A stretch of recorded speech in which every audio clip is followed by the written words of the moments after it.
try to understand, get in the head of that individual that's just waking up and being bombarded with all this information. Like, did you know the Federal Reserve? Did you know, it's JFK had this speech about secret societies, and then they keep going.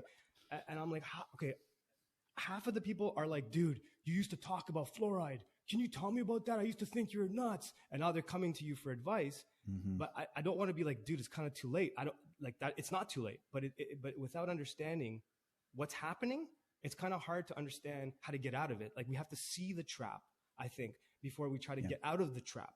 And we're in a mass hypnosis right now. All of us, even us, like, I think we kind of are aware of it, people like you and I, but there's still aspects of it where I find myself psyopsed.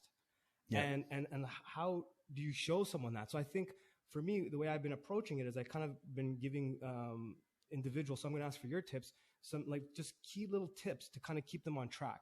When I first started my journey, my story is similar, but when I first started it let's say about 20 years ago, 9/11 definitely was a point where I was like, I got to start taking this a bit more seriously. But then a little bit further down, I started realizing this is a rabbit hole. There are a lot of traps here. There's a lot of new age deception here.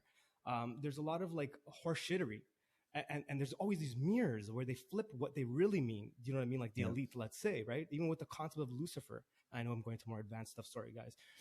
For those that are watching, what the fuck are you talking about? But to simplify it, I kept it simple. I had one axiom that I came up with. And it was the right answer to the wrong question remains a wrong answer. Spend more time with the question. Because I constantly said, well, if I go down this rabbit hole, I might get lost. So, Mano, just remind yourself, what was the original reason? Like, what's the question? Refine your question. What are you really looking for? And that sometimes that helped me from going down some really weird